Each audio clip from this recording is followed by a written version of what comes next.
Very good morning to everyone who's tuning in on our Facebook live stream. This is our fourth Martinhal Entrepreneurship event, which has gone virtual for the first time.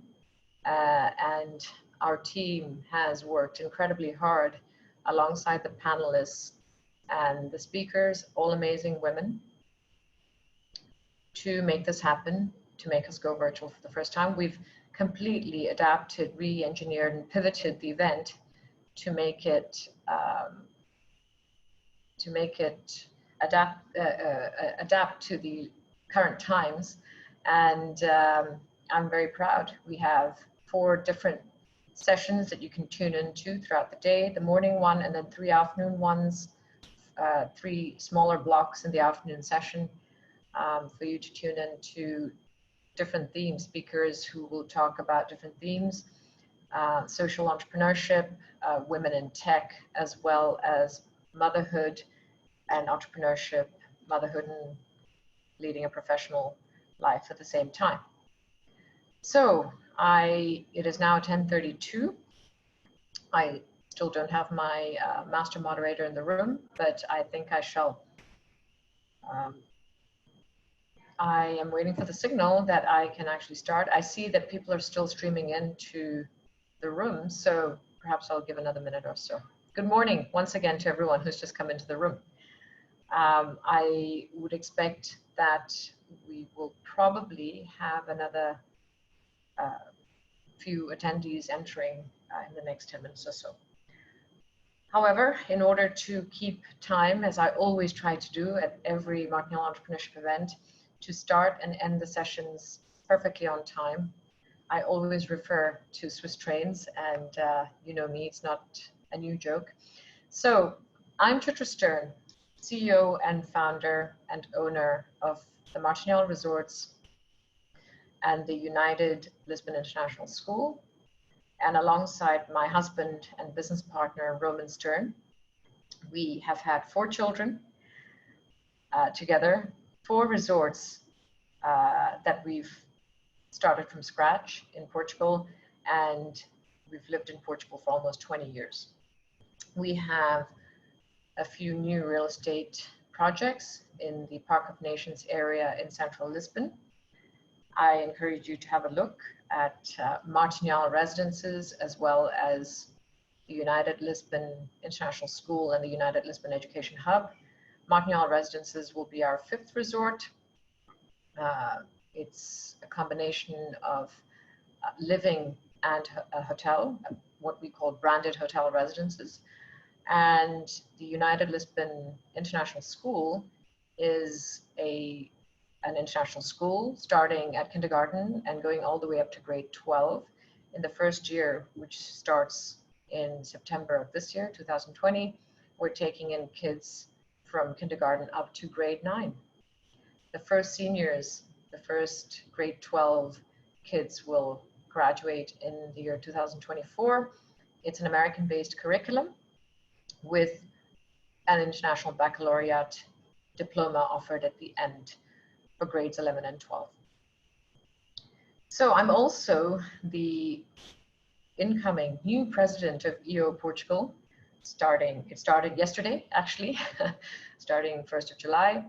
And last year, as membership chair, we saw the increase of the membership in Portugal going from 20 members to around 30 members. So we saw a 50% increase in membership, and I've taken over in a very tough time. We've got the pandemic now, but here for the challenge of EO together, which really means entrepreneurs have to work together, and together we can make it through these tough times. And yes, now I've mentioned the pandemic that we're facing. We obviously have had to also do lots in the last few months to re-engineer our own businesses and adapt, just like this 4th edition of the Martinhal Entrepreneurship event, which we had to postpone from the 18th of March when it was supposed to happen. I'm very proud that we've brought this event together in what is actually really short notice. We're not a tech company, we're hospitality and education company now, and my team rose to the challenge of bringing this event together in a short space of time. And I thank all the speakers and panelists who've come on board with 100% passion to help us make this happen, and taken off their precious time to make this happen. So our fourth edition of the Martinhal Entrepreneurship event, the virtual me, as we call it fondly, we're partnering with EO Portugal. You can find details about the Entrepreneurs Organization on EO Network. And if you're in Portugal or anywhere else for that matter, do look at this amazing organization of entrepreneurs. There's lots of learning events. There's the forum, which brings together small groups of entrepreneurs once a month to really help sort out issues that are in an entrepreneur's head through in a confidential setting. And we've got the whole global network of 14,000 plus entrepreneurs from all over the world to plug into. So do look it up, eonetwork.org. And we're partnering also with United Lisbon International School, our own project. We've got some teachers online throughout the day, as well as our business team tuning in. So hello to everyone. And we're pretty excited to be opening despite these tough times. And this week we reached a fantastic milestone. We passed the 100 students enrolled mark, which is a big thing for us given this pandemic. So we're pretty excited that we still have a couple more months to go, during which we'll be continuing with the enrollments, obviously at a faster pace even, and we'll reach greater heights by September 14th. And last but not least, our partner Lemongrass Marketing, who has been on board with us since 2010 when we opened Martinhal. So this is the 10th anniversary of Martinhal Resorts, and quite an anniversary we're facing. So we had just kicked off the celebrations on the 22nd of February when we had to face closure of all our resorts and hotels literally a month later. However, we will not be held back, and we will not give up. As true entrepreneurs, we will continue. We just started reopening our hotels, and Martinhal Cascais, which normally hosts the Martinhal Entrepreneurship event, we've just reopened yesterday. So new milestones being achieved. It's like starting up again almost, but we have a great team on board, totally sold on our cause, or I should say, because we're all in it together, and we have had a great team develop over the last 10 years. I'm very proud of them. Everyone's on board 100% to face the next tough 3 years that we will be facing. Mirjam is still not online. I shall continue to talk and perhaps introduce her company a little bit and talk about her too. And perhaps she can take over talking a bit more about what she was going to talk about in the evening, because she's also here with us in the closing session. And I'm doing what entrepreneurs normally have to do, which is to just readapt to the situation and take over while we have some technical difficulties. I'm not exactly sure why. For Mirjam, she must be finding some problems with her router or something, which happens online. Ah, there she is. Mirjam, welcome. I was just about to. So here we are, Mirjam Peternek-McCartney. Finally, and apologies for the technical difficulties. We had run through everything yesterday and the week before, and as per normal, several times. Don't worry, Mirjam. And this is what I was just saying. This is normal in the life of an entrepreneur, that you always have to face the unseen, the unexpected, and you do have barriers thrown in your way. It's not a smooth path, and perhaps it's a great intro actually to what today is about, how entrepreneurs have to be ready for anything and how we have to be switched on and deal with the situations that change. And I was just about to introduce you anyhow. Oh, fantastic. So great entrance. So and I was just saying, if we don't cover Mirjam's session now, we'll just pick it up later in the day. It wouldn't have been a problem either way. So Mirjam, welcome. Mirjam's joining us from the United Kingdom right now. As all of you know, I'm sitting in Portugal, in Lisbon. So thank you, Mirjam, first of all. And I just started saying that, you know, Lemongrass Marketing, which you have founded and you're the owner of, the company that we've been working with for the last 10 years, Yes. 10 years and some months, because you were right at the start of our marketing efforts. And it gives me great pleasure to be partnering with you, who, you know, you've been amazing to have on board. You're originally from Germany, even with a Swiss mother, if I remember correctly. And, Yes. but you've spent several years traveling, you know, and getting experience in different parts of the world and different tourism boards and, you know, etc. But you live in the United Kingdom, in Oxford to be specific. That's right. Married to an Englishman with boys of your own. And so you completely understand some of the themes, or pretty much all the themes that we're talking about today. And I now hand over to Mirjam. Welcome, Mirjam. Thank you.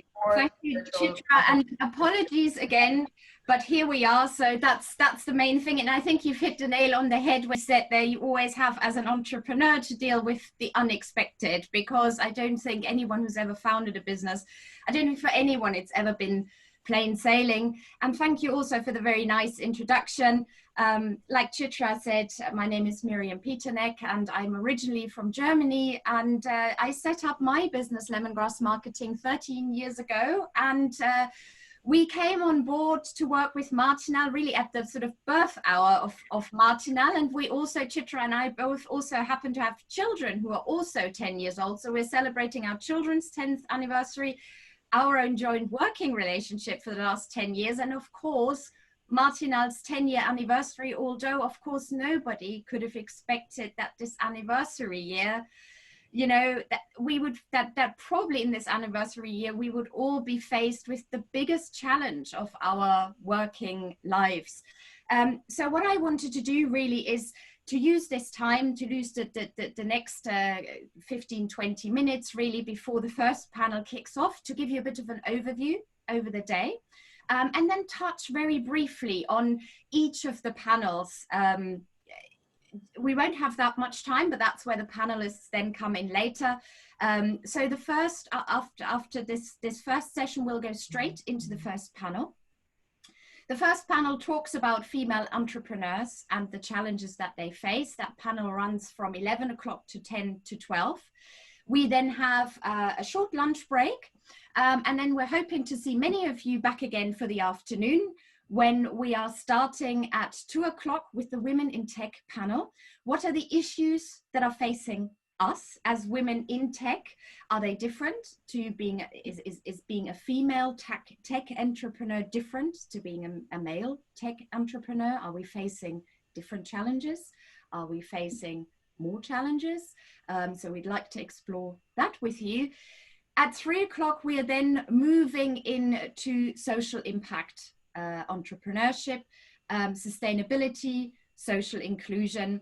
And at 4 o'clock, we're delighted to welcome Fernanda Tavares, who's going to have a chat with Chitra. She is a model and a mother from Brazil.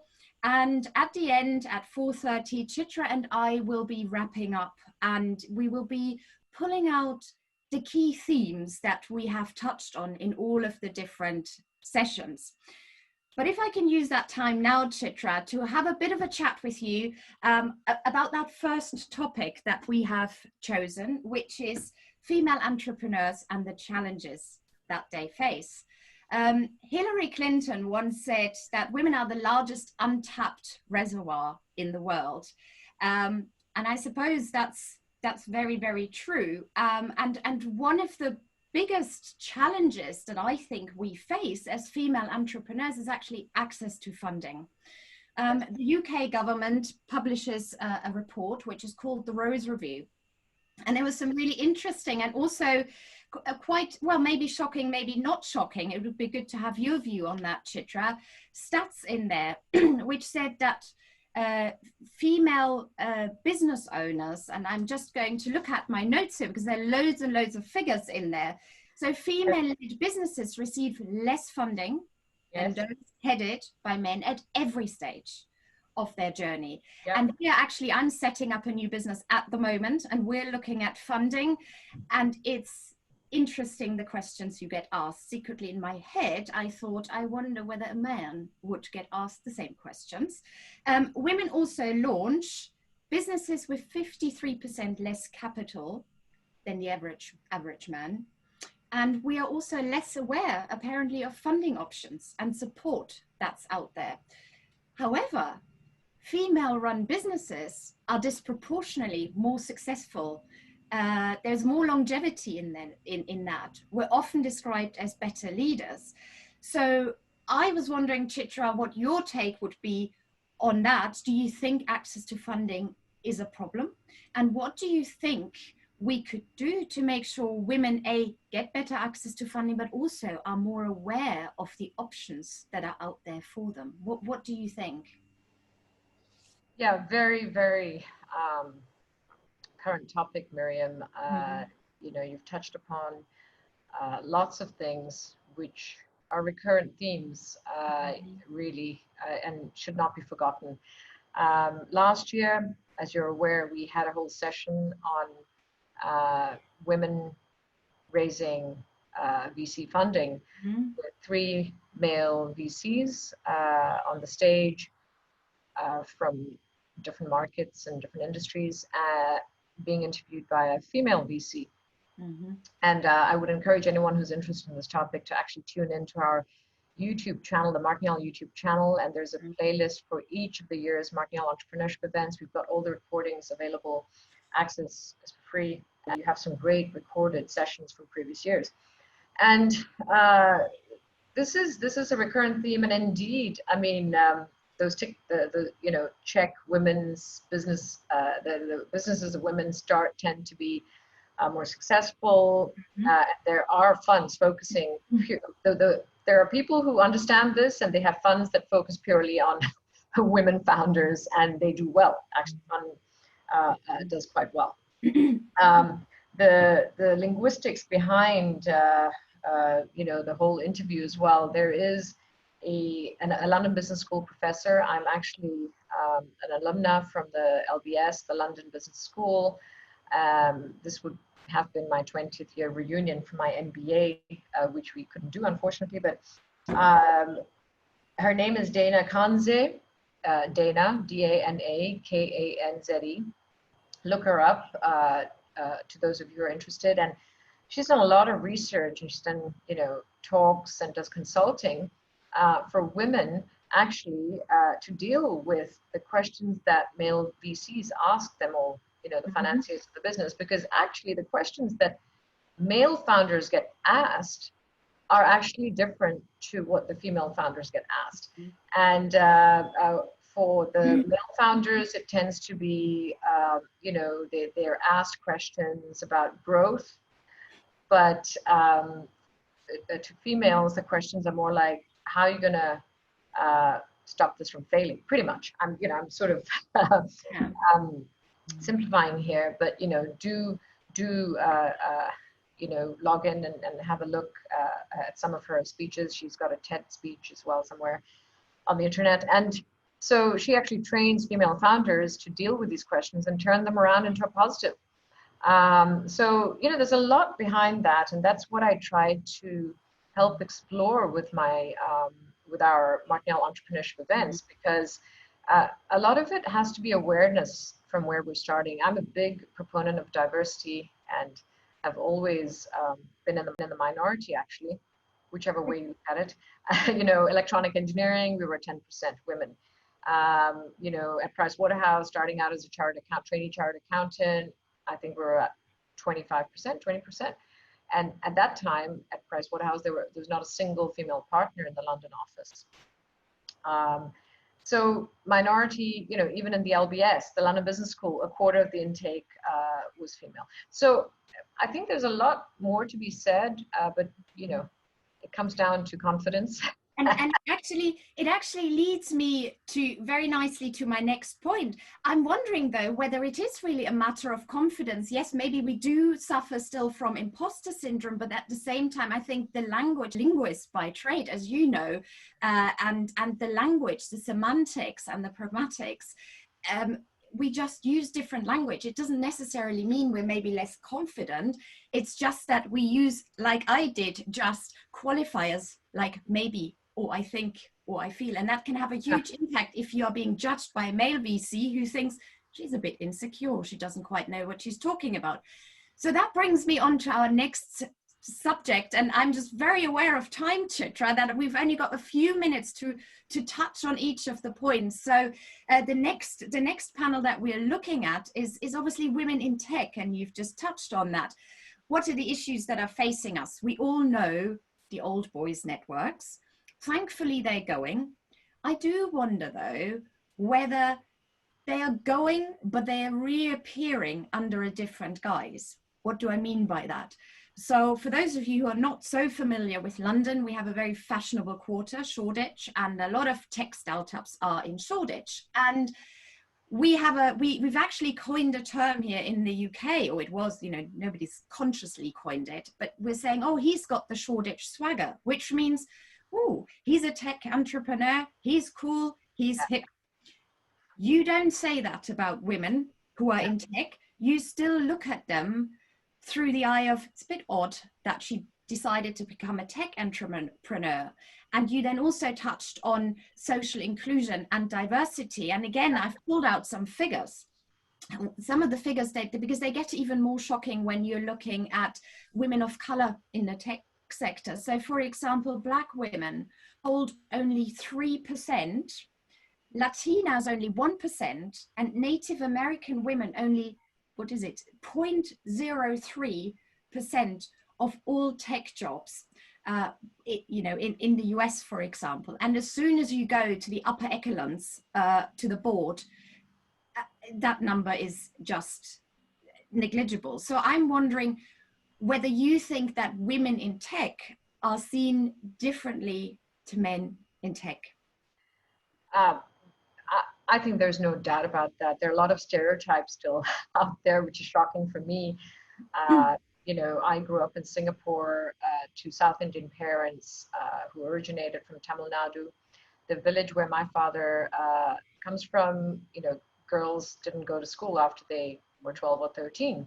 So, but I had parents who were so open and, they had 4 girls and 2 boys. And trust me, I was the oldest, and therefore I had to blaze the trail. And we had role models such as Indira Gandhi and Margaret Thatcher to learn from how to break barriers and, get out there. So having done electronic engineering as an undergraduate degree, there is simply just, no barriers except mental barriers to women in tech, apart from the stereotypes that people force you and lower your confidence. So we have a great panel later, and since in the interest of time, Zabetta is actually from the Shoreditch area.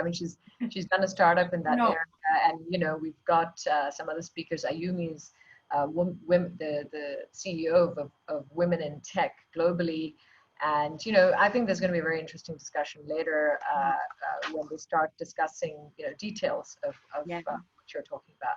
And I suppose that leads us to our final point, which is how can we make this a better world? And the third panel, which touches on, it's a great panel, actually, really good panelists in there. It touches on social impact, entrepreneurship, sustainability, and social inclusion. And I suppose if we're just looking at, you know, obviously we're going through some very, very, very challenging times, all of us, you know, for a whole number of reasons. But one of the things that struck me, and it would be interesting to see later on whether the panel agrees, if I look at the female leaders at the moment in the world, you know, the people like Angela Merkel or Jacinda Ardern, I think they're handling this whole crisis a lot better than their male counterparts. Also much more focused on social inclusion, equality, etc. And there are lots of studies out there that women entrepreneurs disproportionately set up social impact businesses.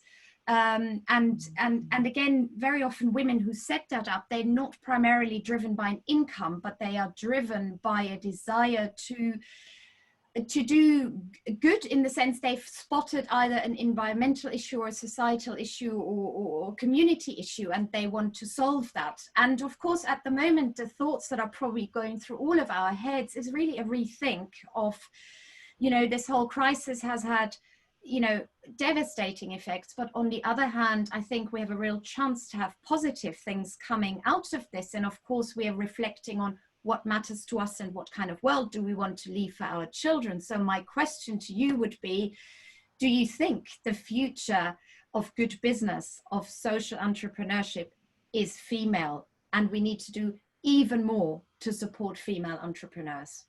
Absolutely. And being a person who supports gender equality and diversity, I don't want to leave males out of this conversation. So I'm just saying the perfect team is when you really have people of different genders, different colors, different backgrounds there to have a robust discussion.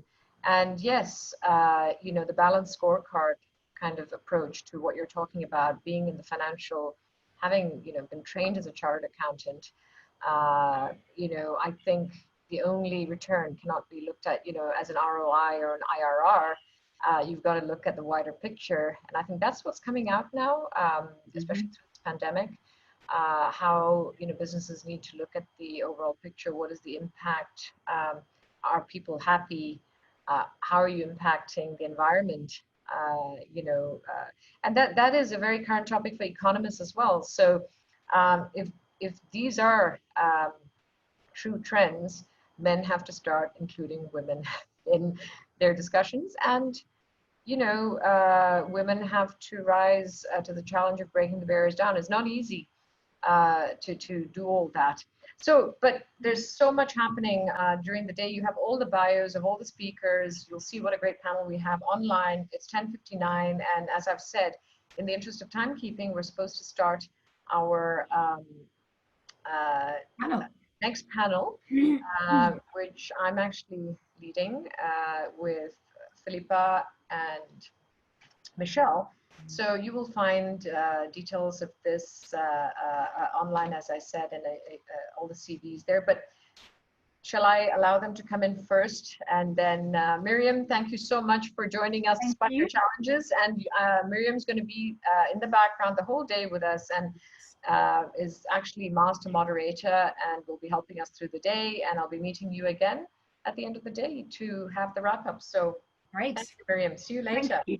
Thank you. So we will just wait for Filipa, Muñoz de Oliveira, and Michelle O'Keefe to come in.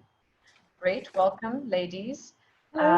We're ready to do our great panel on women entrepreneurs and their challenges. So a quick word about Filipa and Michelle. Filipa is actually based in Lisbon in Portugal. Has had a great career and has lived in different places over time. She's been brand manager and actually marketing manager, worked for retail as well as B-Sky B in London, which is, oh, actually was that, yes, in London, sorry, you know, in the early noughties, the early 2000s, and but came back to Portugal in 2006 and had the great idea of starting Wink, her own venture, which was focused on this region of the face, the eyes, beauty, for this region of the face. It started with threading, which is, I don't know where it originates from, Middle East or India, but I know being Indian originally, you thread your eyebrows. You know, people thread your eyebrows for you to shape them. And so there's threading, and there's all kinds of things, extensions, and, you know, everything to do with the beauty of the eyes, you know, she's got. And they've actually got 35 shops now, all over the world. No, 35 in Portugal. We've just added 2 more actually in the last month. So 35 in Portugal, 16 in Brazil, 2 in Spain, and 1 in Angola. So, I mean, amazing growth as well over the years. So congratulations, Filipa, and managing lots of people all over the world, which is amazing. And we've also got Michelle O'Keefe from Ireland. Good morning, Michelle, and welcome, who's co-founder of the Parenting Institute and lecturer, speaker, serial entrepreneur, mother, daughter, wife, friend. I like that because that's what I usually say. I'm a mother of 4, you know, wife, daughter, sister, you know, we have many roles. We take many roles seriously as women. And you are a multiple award-winning digital marketing expert and serial entrepreneur. And you've actually had 20 years of experience in the digital marketing field, but you've also failed as an entrepreneur, which is a very important part of lessons for an entrepreneur. And, you know, while fear of failure is what keeps us going as entrepreneurs, it's also important to understand that failure is a part of being an entrepreneur. And absolutely, that's something we're trying to teach our children, to take risks. And, you know, in the school we're starting up, we want to have them exposed to entrepreneurship much earlier, because it's important to understand what the basics are at a much younger age, rather than waiting till you're 30-something to understand what it's all about. So thank you, ladies, for joining me on the session, very important session about women entrepreneurs and their challenges. So I believe we're kickstarting with a film and presentation by Filipa. So I'm just going to mute myself, but I'll come back to introduce Michelle again. Thank you. Thank you so much, Chitra, for having me and invited me. This is the first for me, a digital webinar, so bear with me. I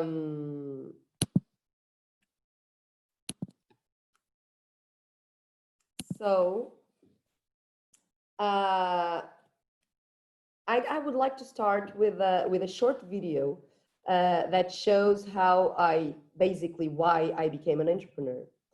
So I wanted to share that with you. Okay.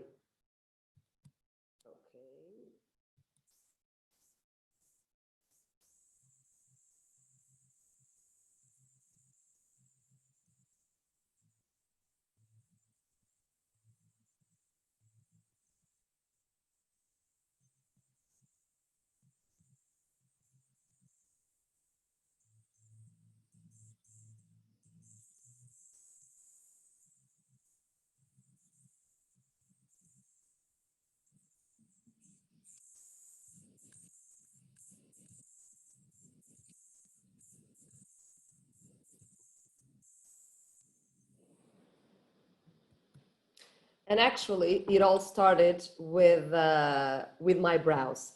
I never thought of myself as an entrepreneur. I lived in London, as Chitra said before, and I met this amazing way of doing my brows. And I got really excited about it. And when we decided to move back to Lisbon, I didn't know where I could do my brows. So I decided to bring this technique over. And so I never thought it as a business. I just opened it as basically to fulfill a need, just to have my brows done, basically. And then suddenly it started to grow and grow and grow. And we've opened our first store in April 2007. And now we have 37 shops in Portugal. We just added 2 more, 15 in Brazil, 2 in Spain, 1 in Angola. We employ over 200 employees. And to be honest with you, I never imagined that the business would be so big as it is. Because in my head, I didn't see myself as an entrepreneur. I never thought of myself as being an entrepreneur, because in my head, entrepreneurs look like this. They were young, usually tech-related, male, entrepreneurs. So for me, this is what entrepreneurs look like. And of course, when you start thinking about it, there's amazing female entrepreneurs. Probably Oprah is way before Mark Zuckerberg, Martha Stewart, and of course, a favorite of mine, I love Sarah Blakely's history of Spanx. She used to be a greeter at Disney, and with $5,000 of her own saving accounts, she made $1 billion empire, because also she started as a need. She saw it as a need for her, and clearly for a lot of women around the world. But one thing, when you think about male and female entrepreneurs, of course we have our difference, but there are also things that we have in common. And I think that vision, passion, tenacity, strong work ethic, confidence, flexibility, salesmanship, money sense, willingness to ask for help and accept help, and resilience are all traits that both female and male entrepreneurs have. There's a lot of great leaders that cannot be entrepreneurs, that a lot of great corporate directors that they're not good entrepreneurs. And so there's this kind of common trait between male and female. But is this really true when it comes to business? I don't know if you read the book, but I read this book many years ago, Men Are From Mars and Women Are From Venus. And we are different from men in a lot of ways. And is this really true when it comes to business? And I found this really interesting chart that shows that we are different, but sometimes we're not where you would expect. As you can see from this comparison between male and female from the eScan scores, we're quite similar in a lot of ways, in achievement, in autonomy, leadership. We're quite similar. We can see that our competencies that show no difference, where probably we would expect. Male and female owners score equally high on their risk-taking attitude. They have the same amount of self-belief. They staff score equally on their creative mindset. Though there are, yes, competencies that do show difference where you would expect it. Male entrepreneurs have a stronger achievement orientation than female. They demonstrate more dominance than women do, and they tend to be more of a pioneer than the female ones. This is all true related to their nature. We know men are they tend to be more aggressive, they're more confident, exactly what Mirjam said earlier. And so I do believe that we do business differently. I think our leadership skills are very much in line with our gender traits. We clearly have more empathy. Empathy is traditionally seen as a feminine characteristic. And some might say that it's probably one of the most, if not the single most important skill in leadership. Empathy promotes cooperation, commitment, and makes people follow you. It makes great workplace, and women are great at this. On the other, another skill that I think that women have is also humility. We don't tend to go all over the place shouting about our success. We are more humble than men, sometimes too humble. Usually humility gives us a peek through humanity. And when people that work with us see our humble side, that sometimes we accept that we made mistakes and take that responsibility, shows others that imperfection is acceptable and it's fine. Also, persuasiveness. I think as we know, I think women are much more persuasive than men. I think in large part because of the empathy and humility that we have, and we can clearly be much more persuasive than men. On the other hand, though, probably most people think that men are more entrepreneurial or when you think about entrepreneurs, you immediately think of Mark Zuckerberg or Jeff Bezos or so. We do have a lot of entrepreneurial spirit. Women tend to take more small risks than men because we are willing to reinvent some of the rules that take challenges into opportunities. So we do have this entrepreneurial spirit that gives us great leadership skills too. On the other hand, and the last one of the things that I think it's very important too is resilience. Women in general tend to bounce back slightly quicker than men in the face of adversity because we tend to be the pillar of our families, the main caretakers of our families. We are used to juggle with stress. We do know that we have to negotiate our home and work balance, the kids, family, the mother-in-law. And so I think we're more resilient than men in terms of this. But of course, this is all the good part of it, that we can be as entrepreneurs, as men, we can be great or better leaders than men, but we still face a lot of challenges. And as Mirjam was saying at the beginning, we do face still a lot of challenges. Of course, that depends on probably on which part of the world you are. Of being an entrepreneur in Africa, it's probably very different from being an entrepreneur in America or in Europe, but there's still a lot of challenges. I found this as probably the main ones. Define social expectations. I bet that every single women entrepreneur have entered a room full of men on an event, a networking event, and there were just men. And that's quite unnerving. That's quite unnerving. It's not easy. On the other hand, they struggle to be taken seriously. That happened to me a lot of times. I was, when people would ask me, what do I do?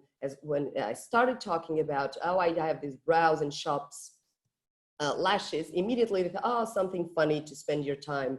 And only when I start talking about numbers, they would really understand that this was a proper business. And so I think that a lot of women are still struggling to be taken seriously. Then, third thing that Mirjam and Chitra spoke about is accessing funding. This is still one of the major challenges that women face. Most VC and business angels companies are owned by men, and men tend to fund kind of their tribe. If people tend to invest more in people they found similar to them. And so this is one of the main challenges. On the other hand, we have building a support network. We find that we all know that it's crucial for success to have a support network. And most of these support networks are still male oriented in this male corporate world, in this male entrepreneur world. So that's also another challenge that we face. Another thing that also we spoke about, and it's coping with fear of failure. Most women, though we juggle stress better than men usually, we still have more fears of failure than men do. It's difficult for us to accept that we can fail. And because I'm almost finishing my presentation and I only have this probably 1 minute left, it's for me, the last one, and personally for me, it's my biggest struggle. It's managing family and business time. We are the pillars of the family. The most important thing that most women think about and worldwide is we need to take care of our family. And it's very difficult to manage. You want to be present all the time. I'm a very hands-on mother, and it's very difficult for me to realize and to deal that sometimes I cannot attend a school play. And it's difficult. For me, it's my major struggle. It's how I manage my family and business that takes a lot of time, We know that entrepreneurs cannot not work from 9 to 5. It's almost a 24-hour day, all the time, every day. And so this is what we face. Let's hope that in a few years, things will be a bit different. And thank you so much for having me. And I'm over here. Thank you. No problem. That's a brilliant presentation, Filipa. Thank you so much. Thank you.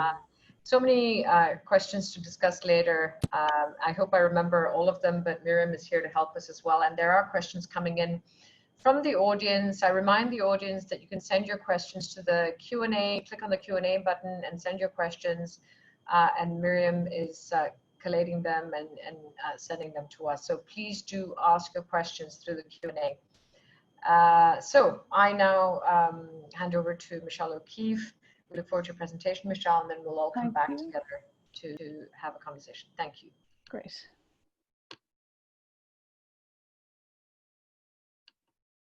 So thanks a million. Oh, just jump back to the start there. Thank you very much, Filipa, for that presentation. I think I need to go and visit one of your brow shops after being locked up for the last 3 months. Your stores look amazing, and congratulations on your success to date. You mentioned briefly there about the fear of failure. I will definitely be covering that in my presentation today. So my name is Michelle O'Keefe. I'm the co-founder of Parenting Institute, which is my most recent startup and baby, but there's been a little bit before that. So what I'm going to cover today is my journey so far, and to quote a famous Irish singer, Ronan Keating, life is a roller coaster, and mine has certainly been a bit of a ride. So what I want to do is go through the ups and downs of my career to date. Hopefully it's not over, very much in the middle of it. And I'm going to run through a quick timeline of what has happened to me and my experience. So this has been my roller coaster ride. I've always been quite entrepreneurial, and my 2 siblings have their own business as well. But I took my first step at age 21 and had my first real estate investment. At the age of 25, in 2006, I set up my first digital media consultancy. I thought I knew everything when I was 25. I certainly had a lot to learn, but that went quite well, which led me on to launching a travel tech business. And we do talk about women in tech a lot today, but I set up a travel tech business called Travel Affiliate.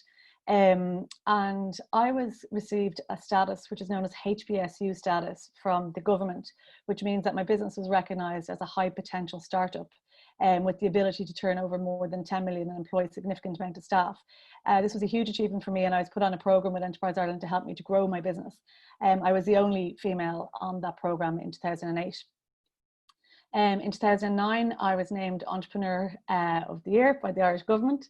And things were going extremely well. I got married in 2008 and things were going really, really well with the business. So I encouraged my husband to come and join me in the business as we were growing the team. And that seemed like a logical decision at the time. 6 months later, our business went into liquidation. The majority of our customers were travel customers, and the global recession of 2008 had caused massive impact for us. So after having kind of the start of the roller coaster going up, it was a very quick dip. I was quite upset, obviously, to lose the business, especially after having some great achievements under my belt. But my husband and I found ourselves in a situation where we were both out of work, as he had joined me in the business. And because we were self-employed, you don't get any support from the Irish government. So we didn't realise that, and we went down to the local office to apply for unemployment benefit while we looked for new jobs. And they advised us, because we were self-employed, there was no support. So we found ourselves in a situation one day, we had €2 and we had a fight about whether we were going to buy milk or super noodles, and super noodles won that day. But it's always a day I'll remember, where we really were at one of our lowest points. But super noodles should always win over milk anyway. 3 months later, I was hired by the national media publication, the Irish Times Group, to work in their digital media company called Electric Media. Really exciting time. For me, it was a great role. But also around the same time, we lost the investment properties that we had invested in, myself and my husband, also due to the crash. So very bumpy through 2008 to 2010. At this point, I've been working for Electric Media Group for 2 years, and I was appointed managing director of the group. I was one of the first female MDs in the advertising industry. Weirdly, I was appointed 24 hours before I had my first baby. I was brought in to be induced, and my CEO asked me, would I consider taking on the role of MD? I was walking out the door to have a baby. So you know, he was so supportive, and definitely me being becoming a mother or being a female didn't hinder my advancement in that role at all. I had a great team in electric media. We had 100% strike rate. We won every contract we went for. We got the BBC, the Guardian, Yahoo, living the dream in media. Had a great couple of years there. I was with them for 7 years. During that time, I won an award called the IAPI Diane Award, and that recognises future female leaders in the advertising industry. And with that under my belt, I decided to resign from my role as Managing Director of Electric Media. I had 2 little girls at that point, and I decided to stay at home. Also, the loss of the investment properties and my business going into liquidation had caused undue financial problems for us. So I completed bankruptcy in 2018. And I know Chitra mentioned the fear of failure, or the not talking about it. This is, you know, something I've only become able to talk about recently. I was quite embarrassed about that, but I've realized now that, you know, it was a logical decision for me at the time. And then in 2019, with a fresh start open to me, I launched a company called Parenting Institute with my business partner, Olivia.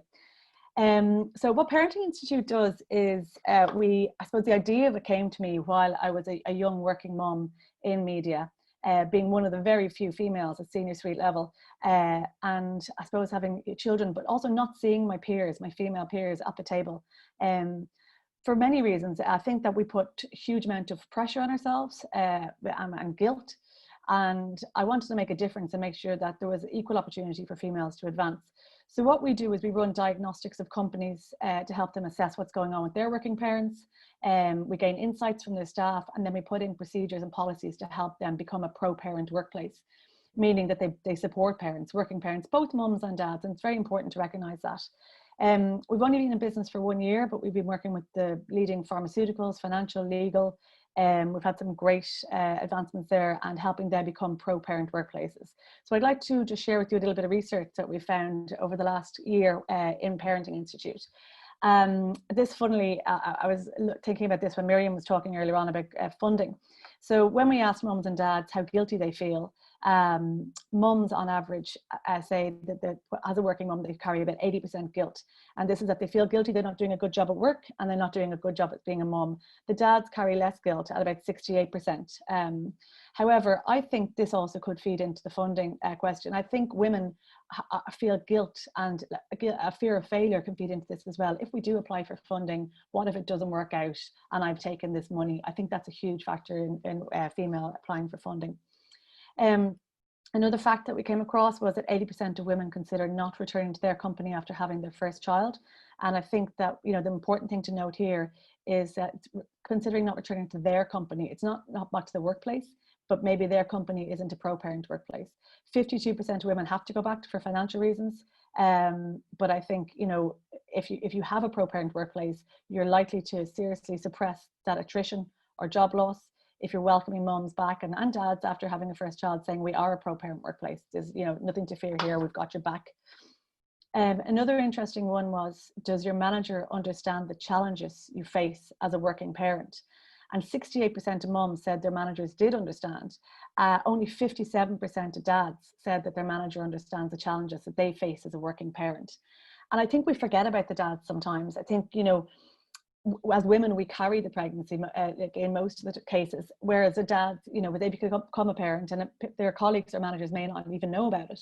So dads feel less understood. And we were working with one finance company, and they offered dads paid paternity leave, and they only had 8% take-up rate on that. So we did a deep dive into why that was the case. Why weren't these dads taking up their paid parental leave?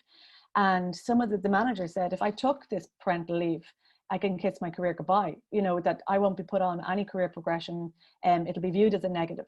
And that was down to a huge culture shock issue at the C-suite level. You know, it's coming from the top. So we have to try and address that.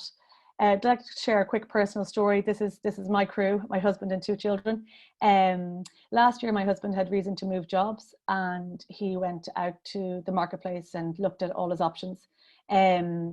He came down to 2 roles.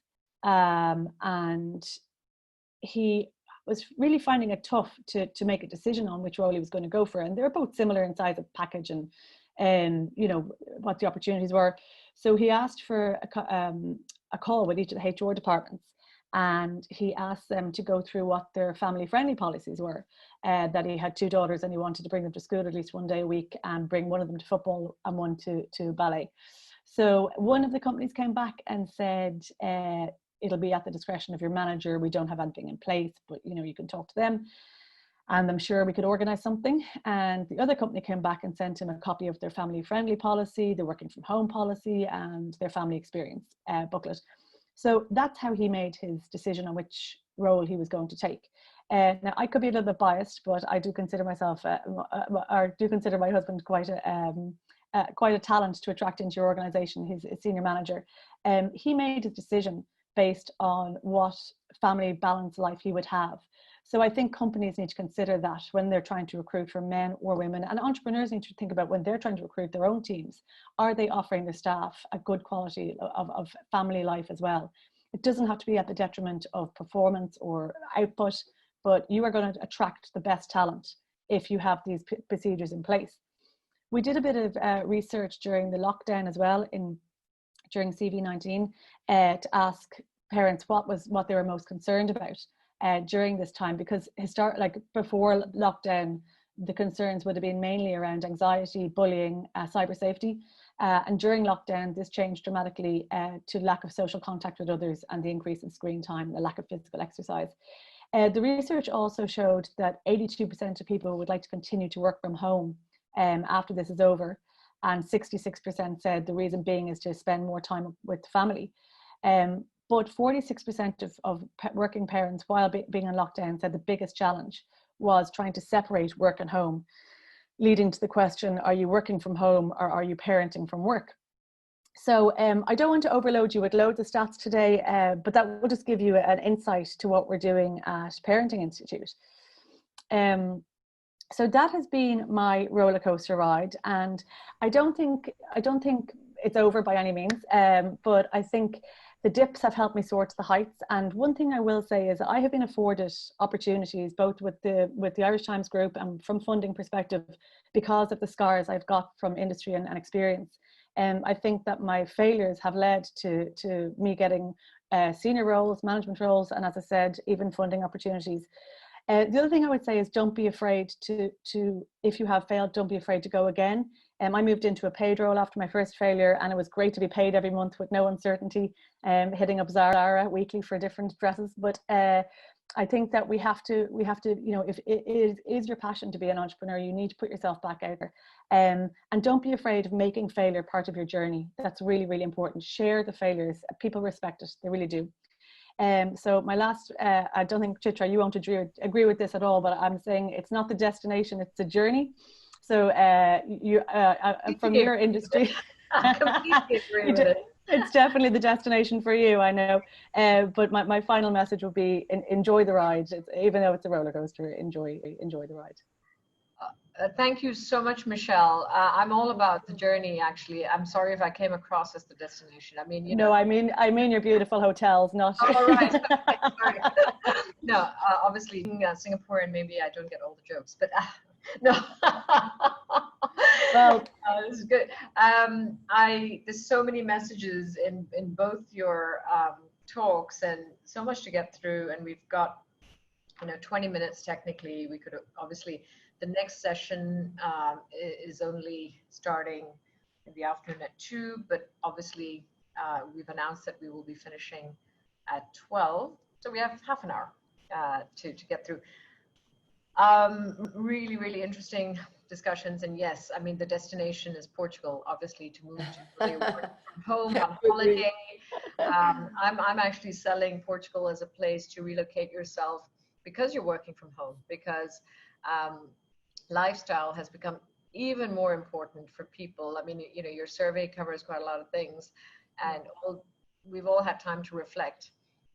And I think lifestyle has become even more important in people's heads. If you're going to have to work from home anyway, or if you are working from home and you're not putting up with the nonsense of commuting for 2 hours each way, whatever it is people are doing. So why not settle the whole family in Lisbon? That's what we're selling. And you can, do what you have to do from here, because we're still a well-connected place with a great lifestyle, great weather, still a European capital, but you know, in the southwestern corner of Portugal. And just, you know, amazing points. So we have had some questions come in, and we've got some. I'll start with one of the questions that has come in. Can the panel give recommendations where to go if you need access to funding as a female entrepreneur, and who should be the first port of call? So let's take this one. If each of you could spend a couple of minutes answering this, and then you know, I'll say a few words and then we'll move on to the next question. Thank you. So shall we start with Filipa? Well, Chitra, to be honest with you, we've never had to access funding to build Wink, because we started as a small thing with our own savings, and we started. But I think that there's a lot more VC and business angels showing up. They are willing to hear, and I know a few that are interested in several different kind of businesses. I think, as Mirjam and you said before, sometimes it's just the way we present ourselves and the confidence we have in our business. And I remember, not for asking for funds, but when I went to present for the first time my business to Moreiras, to the shopping center, they looked at me like, what are you talking about? And probably that day they would never invest in me if they were a VC. So I think that we just, they need to, like EO networks, for instance, are great for support in that sense. Everyone knows everyone. So even banks, I know some of my franchisees presented a business model, and sometimes they're quite good in access funding for small businesses, of course, not. And I think probably you just need to look in the right places. But probably I'm not the best person to talk about funding, because I never had to go for it. No, but very, very important point. Start with friends and family and your own savings, yeah, and build it up. You organically grew your business. That's what I'm hearing. And exactly. You know, consider all stakeholders to be investors in your business, including, you know, if there's a retail giant like Sonai, Moreiras is Sonai. It's Mundi Center. Okay, sorry. The Portuguese company. Yeah, Portuguese company that's a shopping mall owner. Approach them with a mindset that there is not just a relationship between landlord and tenant, but that they're an investor in your business. So thank you for that, and definitely use your networks, EO Network, EO Portugal, which has global access, and you have great training videos on the EO Network, which is only available for EO members for all kinds of situations. Okay, Michelle, tell me, what are your thoughts? I have so much to say on this. So I raised one fundraising round with family and friends for my business Travel Affiliate, my travel tech business, which was looking so positive. You know, I'd won a lot of awards for that. Because of the crash, I lost the business. Now, I might be a little bit scarred from this, but after having raised the family and friends round, and it was close enough, I used to feel sick at Christmas time, knowing I'm going to have to see some of the people who invested in me and lost their money. You know, that was very difficult, and I still carry guilt from that. And that's back to the women carrying the guilt. If I was a male entrepreneur, would I have just written it off because they took a chance on me? I don't know. The other thing, I think, you know, very early on in Travel Affiliate, a guy approached me and offered me funding, but he wanted 47% of my business. I was really desperate for cash. Somebody talked me out of that, but you know, at the start, when you really just need that little bit to get you over a hump or a hurdle, you could take a silly decision and give away a lot of the game. One thing, if you can prove that you have a customer base, a small bit of traction, and you've inputted a bit of your own capital, you're way more likely to get funding from an angel. So, you know, and reduce what you give away in terms of shareholding. Crowdfunding is a new thing that's come on board. I think this is fabulous. It means you can go to someone like Spark Networks, they'll put together your portfolio, and sometimes 10 or 20 people will come together to back what you need in terms of investment. They all get a very small shareholding. It's a little bit for them to give the outlay. It's not as close to as family and friends, but it's kind of in that sphere. I think crowdfunding is a very good way. The banks, again, I went bankrupt, so we never came to a conclusion with the banks that I owed money to after 7 years of trying. I had personal guarantees.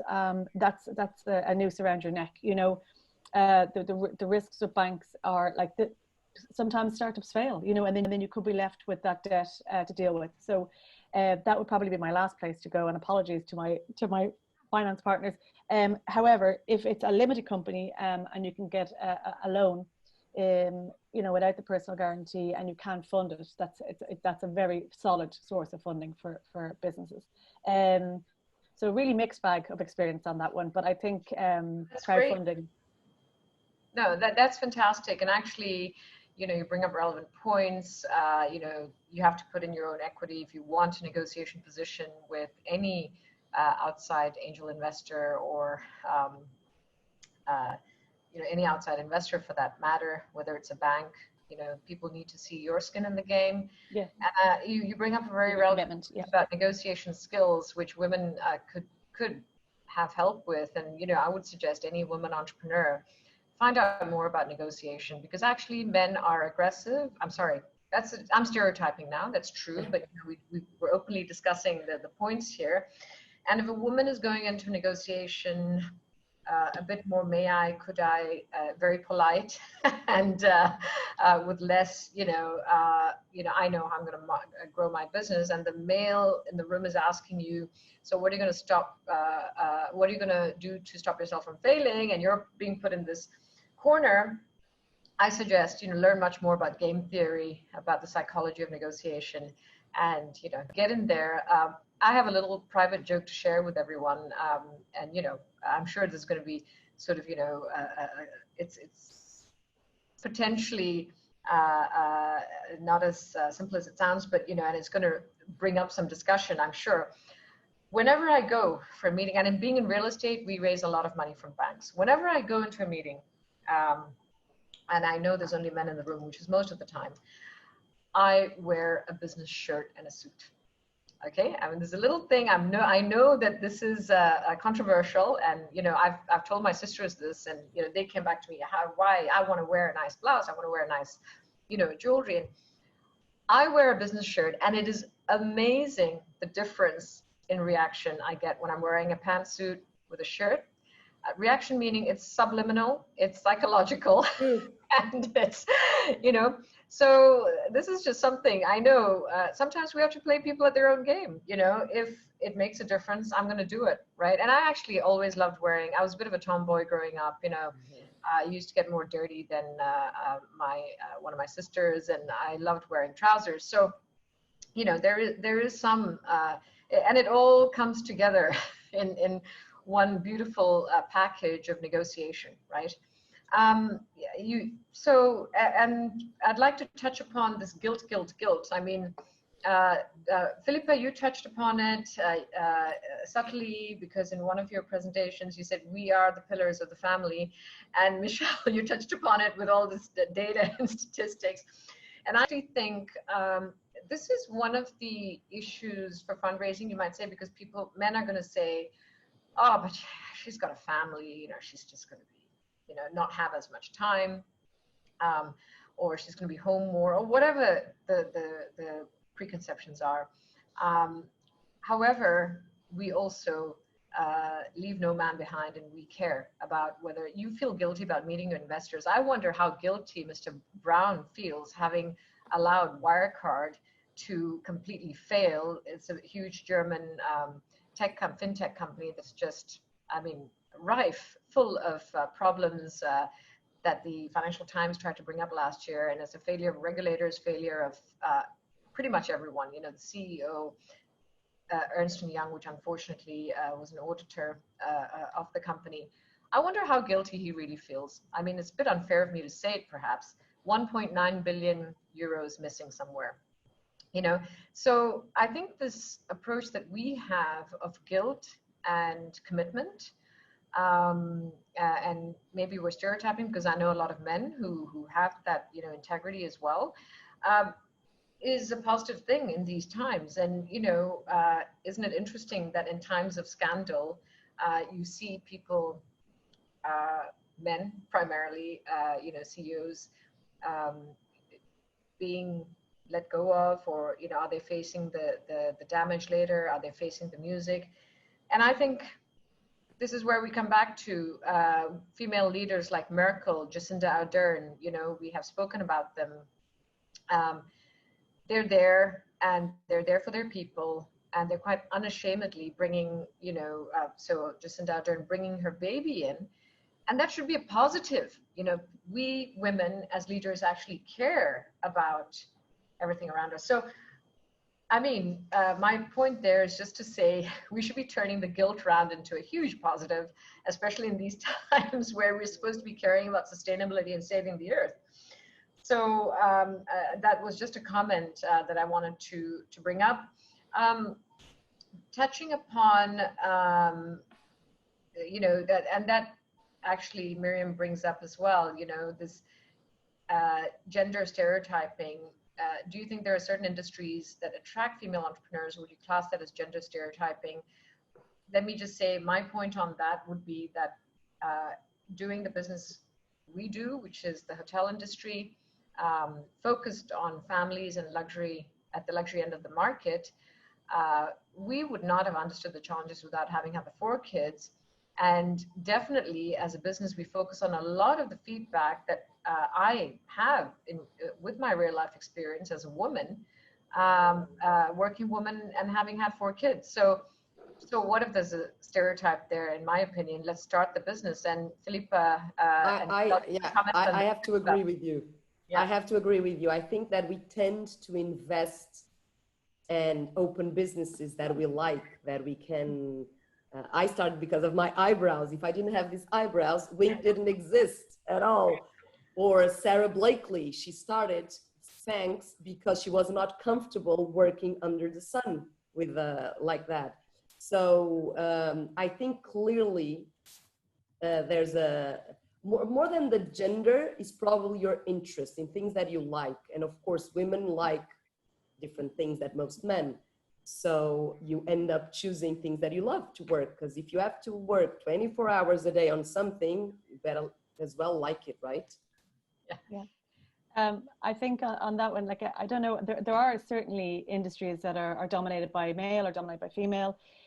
Over my media career, there was way more females working in media, but there was only like 6% at senior management. So, you can have a industry that's just totally not balanced at all in terms of C-suite versus other. In my family, I was travel tech very early on, and technology, and I was the only female. And I don't even know how I ended up there. I studied marketing in college, and I specialized in digital marketing. And I just fell into this area, and I loved it, and I was passionate. My dad's a hairdresser, and sometimes when I say that to people that my dad's a hairdresser, they kind of like, oh. And also he's divorced and has a partner, and I forget to mention the partner's female. I cause mass confusion with, my dad being a hairdresser and a partner. And people have so many stereotypes, and I think it's all about passion. So you find the thing that you like doing. We have something in Ireland called Coder Dojo. I don't know if you've got that internationally. Yeah. And there's so many girls joining this. It used to be all boys, so many girls learning how to code and develop, and it's great to see the balance. But I have friends who did engineering in college, and they were the only 2 girls in a course of 50, and I think that's all starting to shift. There's no gender inequality in colleges now, so it'll take a while for that to move up into industry. I think that's where we're at. I think this is interesting. I mean, I used to love physics and math, and as I mentioned at the start of my start of the day today, I actually went in to do electronic engineering. We were this was years ago, so I'm much older than some of our panelists. I'm turning 50 this year, everybody. And while Mirjam kindly said that one of our children is the same age, my 4th child is the same age as our first one. So, but what is interesting is back then when I joined electronic engineering, there was a sort of, and my other choice was actually aeronautical engineering. And there were questions. I mean, why do you want to do that? But I went ahead and did it. And interestingly, we were only the females were 10% of that particular course. And the numbers haven't changed that much. So I think there has to be much more done. And it's wonderful to hear that Coder Dojo is full of female programmers. I was useless at programming. That's actually, I started electronic engineering with computer science and then swapped tracks to optoelectronics because I much preferred the physical electronic world to actually programming. I was not a talented programmer, but it had nothing to do with male or female. You have some skill to it's the art of programming, not the science, if you know what I mean. And there are several leaders in the banking. I mean, let's look at Christine Lagarde and Kristalina Georgieva, head of the ECB and head of the IMF. And Lagarde openly says, yeah, I was given the job previously at the IMF when things were going pretty badly. And, we come back to this discussion of the glass cliff. Do men only choose women ultimately, whether they're passionate or not, when things are going tough? Words like, we're not fair with the pilots, and we don't mind being put at the edge of a glass cliff come to mind. I'll do it. I got this. I'm not going to let us fall over a glass cliff, and I'm not going to let this plane crash.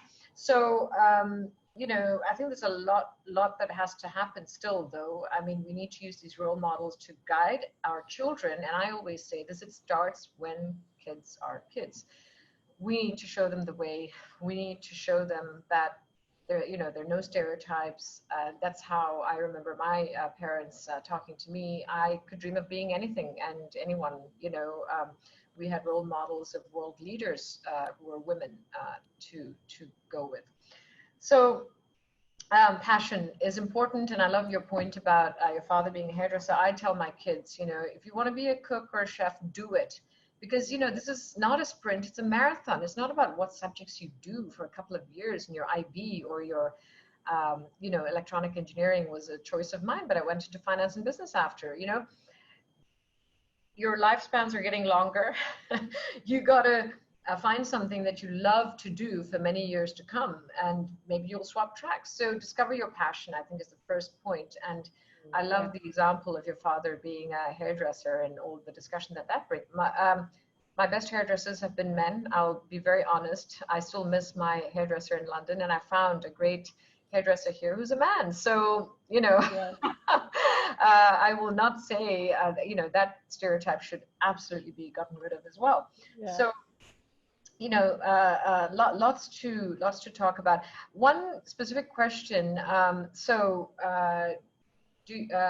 How do you approach internationalization? We have around 12 minutes left on this panel, so we'll just go to 12 if we have time. I know officially it's supposed to end at 11:50, but there's just so many interesting things, and we still have lots of participants online, and Facebook live stream will carry on. So how did you approach internationalization, and do you employ all your employees directly? Is a question that has come up. Filipa, would you like to take it first? Me? Yes, internationalization of your business and employment. Well, it happened a bit by chance.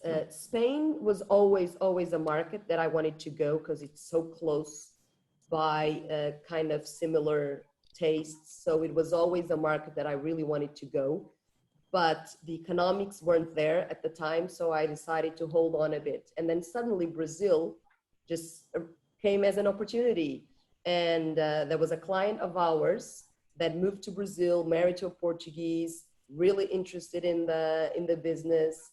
And I thought, okay, same language. Brazilian girls love everything related to brows and aesthetics and cosmetics. So let's try. Let's see how it goes.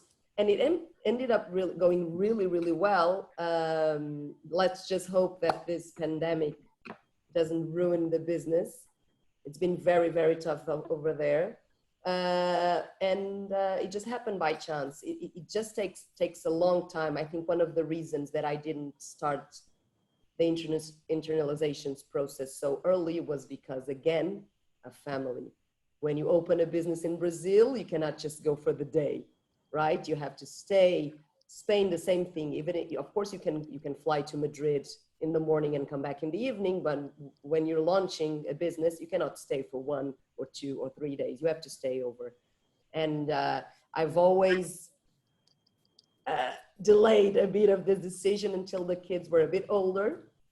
And now they're fine. And I've been traveling more to Brazil and Spain.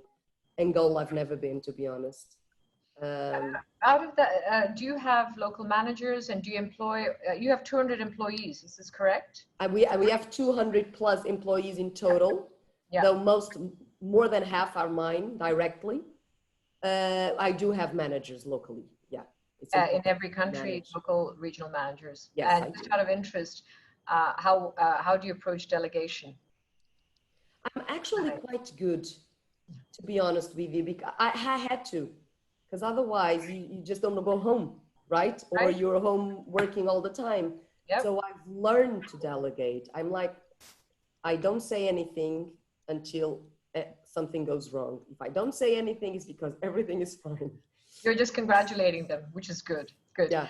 Okay. So, and Michelle, how do you have any comments on, expanding a business or, going abroad to different countries? Yeah, I think there's a few things. Besides my current business, Parenting Institute, which is domestic in Ireland at the moment, I have mentored startups over the last 5 years. I've worked with various different ones. A few key things. It's very easy to create an international office without having anyone on the ground. I've seen companies that have virtual offices, desks, or addresses and phones. So you can create that sense of being larger than you are initially until you find people on the ground. If you're going into a large territory, it's great to find someone who you absolutely trust and delegate locally to. Use your enterprise board like in Enterprise Ireland, they do have offices in all of the countries where they can give you introductions, how to network with people. If you're going to, if it's a face-to-face or a B2C business in local markets, you're better off re-recording your marketing and your activities in local accent.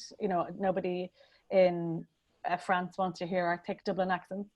And then if you find the right person or right people in your territories, you should look at an ESS, which is an employee share scheme. So don't be afraid. You can break down a small percentage of your shareholding and give them absolute investment in your organization, and then they'll have your back and be working very hard for you globally. I think that's a good one. Brilliant point. And I'd just like to touch upon this. Actually, I believe the list of points that Filipa put up before, which includes the words humility and empathy, which I'd just like to bring out, because with these 2 points, we're humble to know that we have to approach things in a different way. You just heard, points about delegation, about recognizing that the local territory is not going to be exactly the same. Do they want to hear a Dublin accent? Do they want to hear a British accent? Or do they want to hear an American accent? These sensitivities, I think women are extremely good at because we're communicators. Very often my children tell me, why did you speak to that Irishman with an Irish accent? I said, I didn't even realize that I was speaking Irish. I tend to mimic the person, it comes out a different way. And I get a lot of slack for that. I guess they, Can we hear your Irish accent? Absolutely, top of the morning to you. Oh God, no. I'm sorry, that's not the Irish accent you want to hear. But do you not detect a slight tinge of Irishness in me, Michelle? Do you tiny bit. No, it's not. I can't when I'm talking it turns when I'm there in Ireland, and it comes out. Same thing happens when you go to Brazil. You end up speaking Brazilian. Oh, that's another thing. So my Portuguese changes when I'm actually the words in Portuguese, like the American accent versus the British accent. My Portuguese, becomes more Brazilian, and when I say bom dia, bom dia. Yeah, bom dia, it says, not sage. So I think this is a great skill that females can bring to the table, and they're great communicators. You said there are many females in the digital marketing world, quite rightly so. And so I really feel that empathy, humility, brings so many great characteristics, to the team where women are leading the team. And, I hope that some men recognize this, whether it's in financial services or, tech, chief positions should be given to females where you want some communication of your strengths and the product. So we're at 11:55.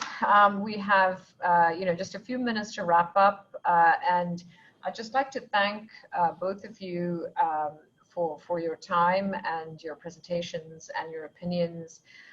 So I'd just like to hear one more minute from each for a sort of wrap up, you know, inspirational sentence. Filipa, what would you like to say to our audience? I think it's a bit, but it's just follow your dream, really. Be happy, just follow your passion and do what you have to do.